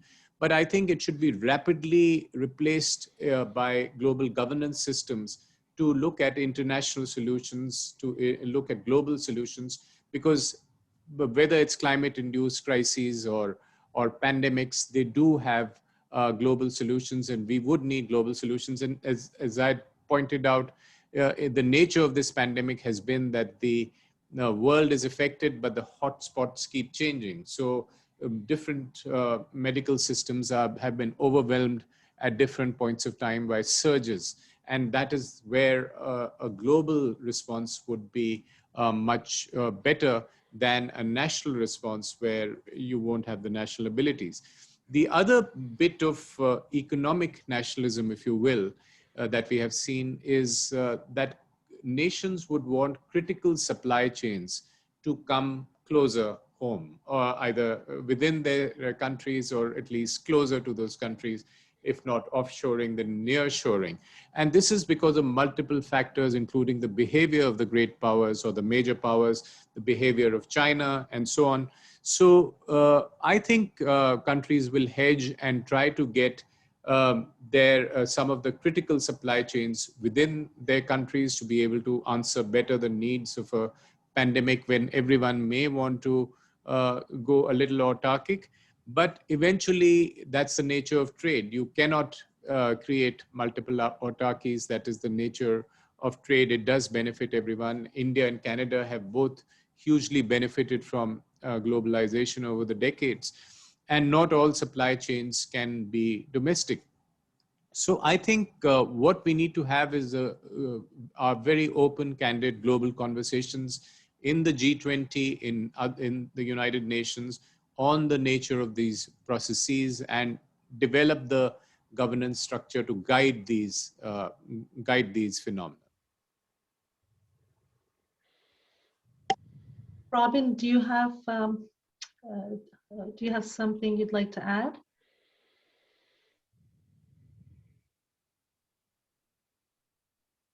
I do. Just let me unblock. I've done it. If you don't mind, I would like to quickly respond to both those questions. I think they're both really good questions. Of course, the global issues is key. And as we know, global issues, and there's a long list of them. I have made a list of 10 inescapable realities, which I call, on the list, of course, is public health, pandemics, climate change, pollution, international crime,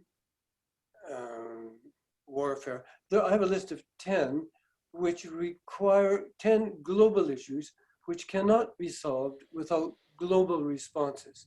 We cannot afford anything other than global responses to these global issues. Well, global responses require global conversation. And as I mentioned en passant in my text, in my presentation text, in many ways, we think Canadians have worked out some kind of constructive, some kind of protocol for constructive political dialogue across our differences. And I'm working on another project completely unrelated to this one about, is there a way we can convert that those domestic, you might call them pretensions, that we're not doing that well after all, but what we think might be a particularly useful Canadian contribution in the pursuit for global responses via constructive political dialogue. Anyhow, I won't go farther than that, but it's a fascinating discussion.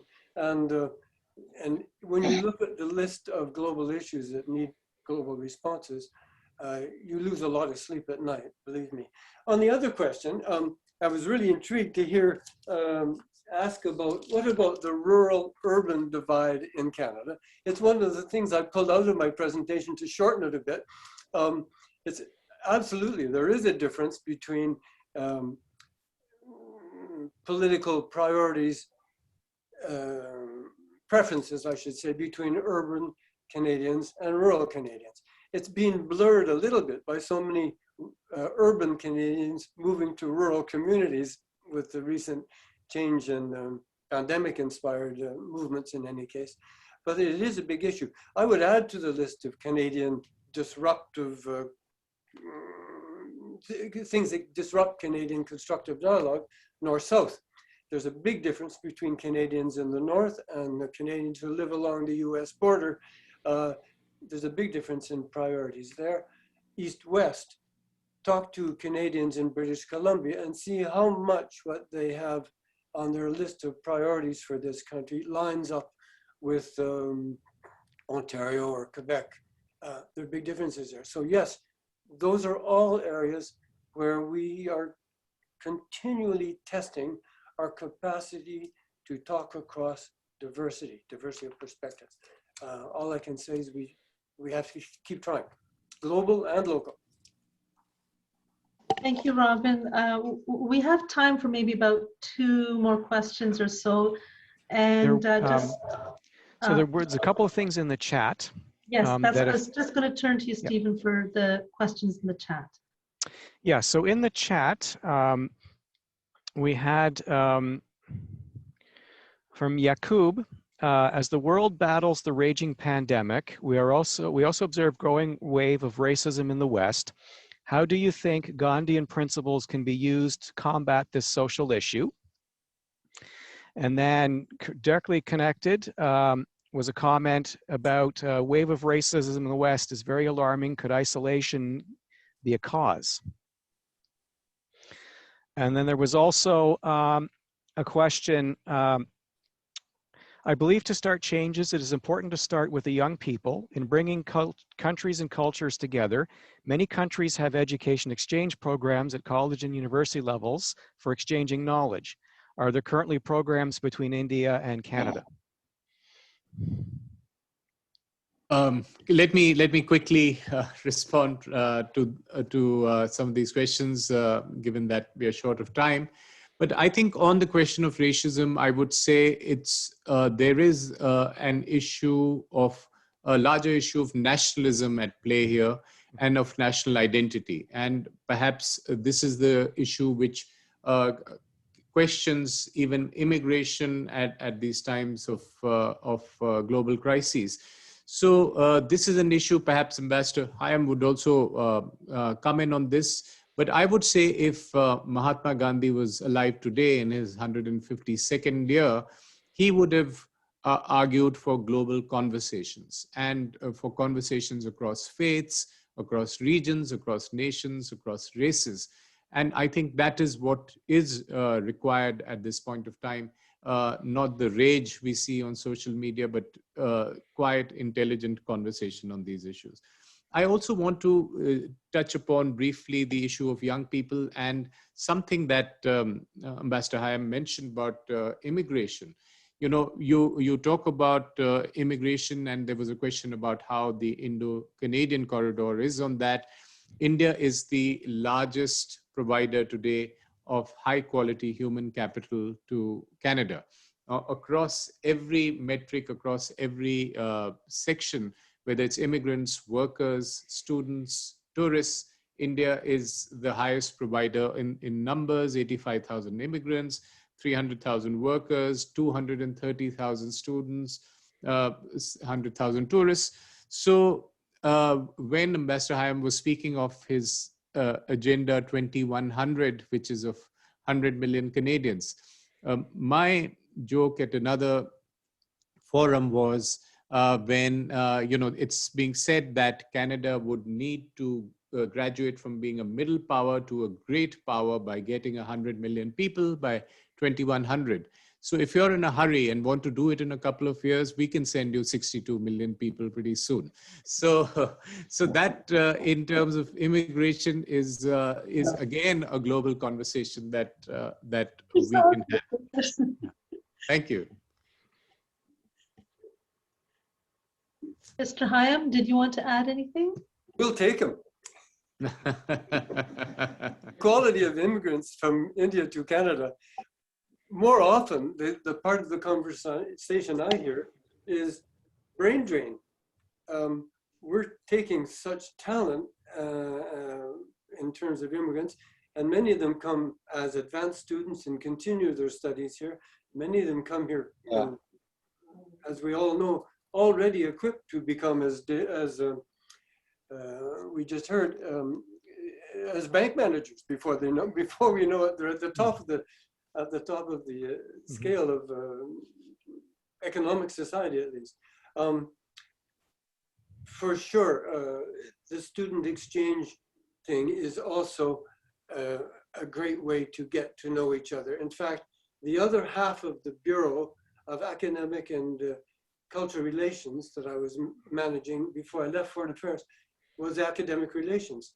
And it was study in Canada program and the support of programs for Canadian studies at universities around the world. And we were funding, and I think there's still a fairly active program going on there, funding these Canadian studies programs.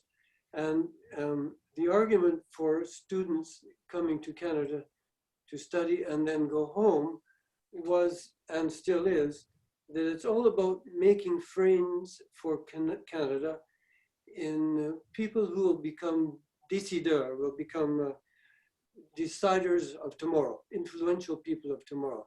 And I think there's not a Canadian ambassador that I know of who, when he or she is serving abroad, doesn't bump into some senior political or public servant contact who has studied in Canada and has remained a friend and a useful contact for our international web of friendships. It's a program which has served us so well for so many years. Student exchanges, study in Canada, study Canadian studies abroad. Again, 3 cheers for everything related to this whole notion of getting to know each other, break down the isolation, break down the potential, if you like, for racism at the same time. Well, thank you so much. We're almost at the end, and we'll be turning to Dr. Tepper to do a quick wrap up, but a very quick thank you to those last questions that came, the most recent questions that came from Charu Bhargava, Yakub Salim in Bangalore, Anil Arora, and Janet Hope. Thank you for those excellent questions in the chat and directly. Stephen, thank you for managing that. And Dr. Deheja, did you mention you had a question? You'll have to unmute. Okay, not sure, Dr. Deheja, if you can hear us. And you'll have to unmute. If not, we'll turn to Dr. Tepper to conclude our event. I'd like to invite Dr. Elliot Tepper to provide a summary as a respondent to the panel and to provide his future outlook on today's discussion. Dr. Elliot Tepper is an internationally recognized scholar providing analysis and policy advice to national and international organizations. He is a veteran professor of comparative politics and international relations at Carleton University and regularly provides media commentary at home and abroad on a wide range of topics, providing context and deep background to the news stories of the day. Dr. Tepper, I now turn the floor over to you. Thank you, Ruhi. As I can tell, we're 2 minutes over the end of the time. So I'm going to condense my comments. Obviously, professors speak for 55 minutes, but as soon as we stand up. This was an incredibly rich conversation led by 2 outstanding presenters. Because of the need to collapse my comments into a much shorter format than would be ideal, perhaps. Perhaps it's ideal if we had none. But I think just 3 words that come to mind that might sum it all up to the degree we can within about a minute, minute and a half, 2 minutes. The first is COVID. We should remind ourselves as we end, because our conversation became so rich and went into so many other areas, that we began our conversation with a discussion of the terrible situation right now in India. And we are, I think, reminded of 2 things in this regard. One is that really we are truly all in this together. I mean, the notion that the phrases were so regnant that, you know, we expected a wave and we got a tsunami. What an impressive way to deal with this.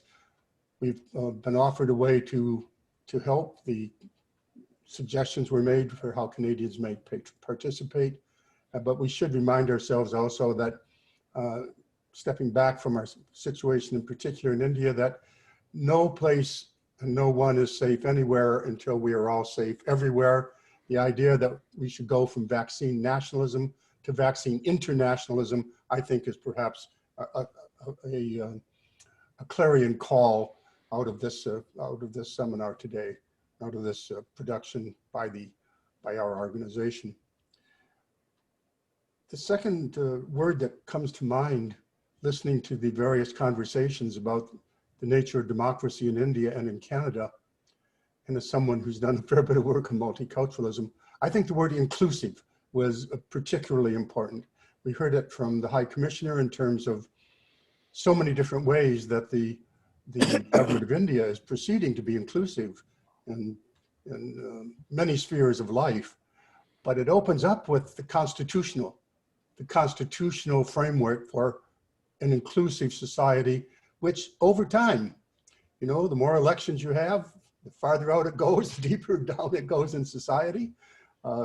India is a self-corrective democracy. like any large state, it has its issues. We have our own agreements and disagreements on various aspects. But the fact that this is a constitutional order where a democratic choice was made at the beginning to be democratic and to proceed in that fashion, I think is central. In terms of multiculturalism in Canada, nobody's paid much attention to it. It's 50 years now. It was April in 1971 that the Prime Minister of Canada stood up in response to the Bilingualism and Bicultural Commission, which had a book 4 saying, you know, you're dealing with the traditional eternal issue of French and English questions, had another Royal Commission. What about the others? Les autres, book 4 said, particularly led by the Ukrainian submissions to the Commission, what about us? And the response by the government of Canada was transformative, because until then the conversation in Canada was, here's our identity, you wanna know who we are? We're 2 founding races. From that day forward, the conversation changed.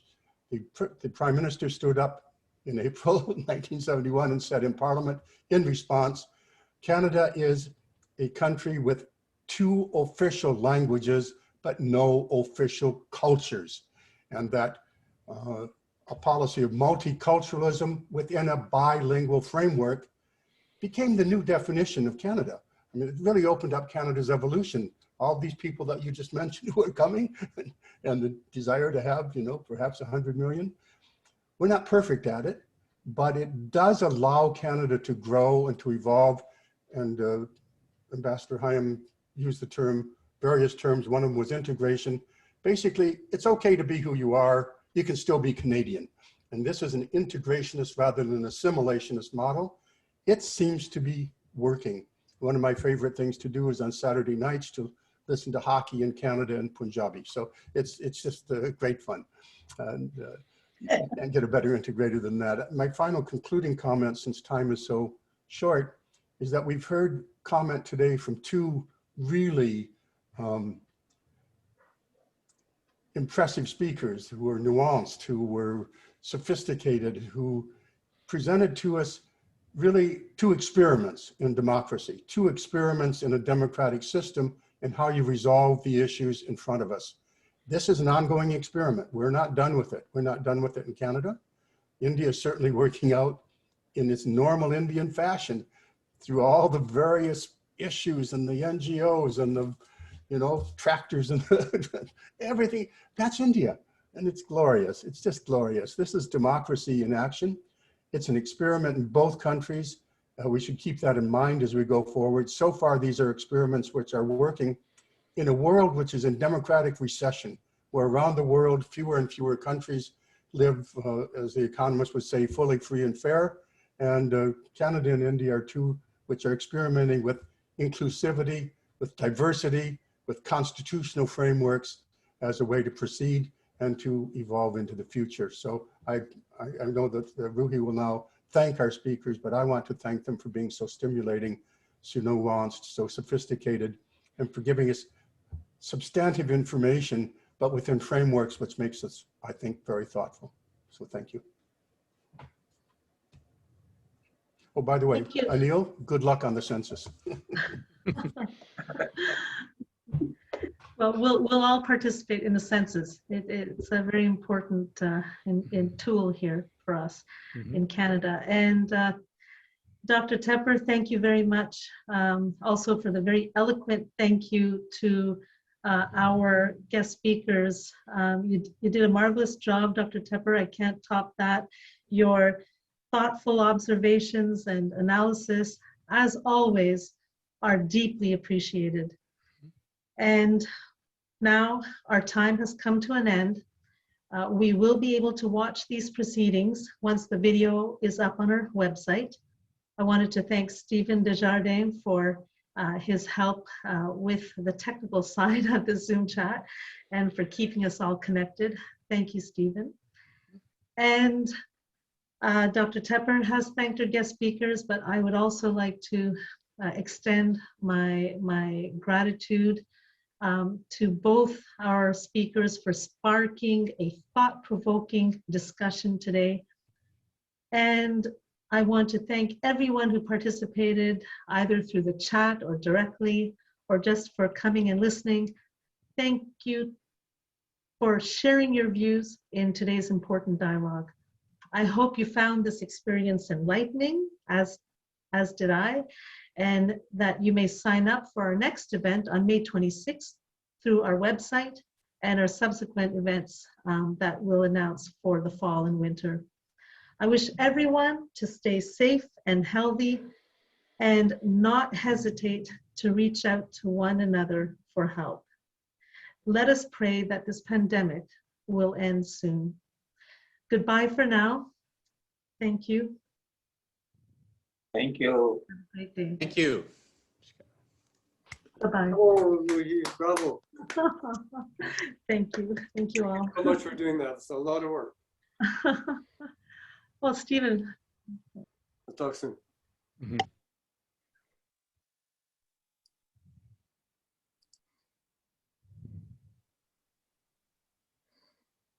I'll stay on a few moments if you want to chat for a debrief. If anyone wants to stay on and just socialize a bit, it's tea time. It's lunchtime. Where's our samosas? Yeah, we do miss the samosas and just seeing you in person. And the time will come soon. I think Stephen had some really nice music he was playing for us earlier. Maybe we can end on a musical note.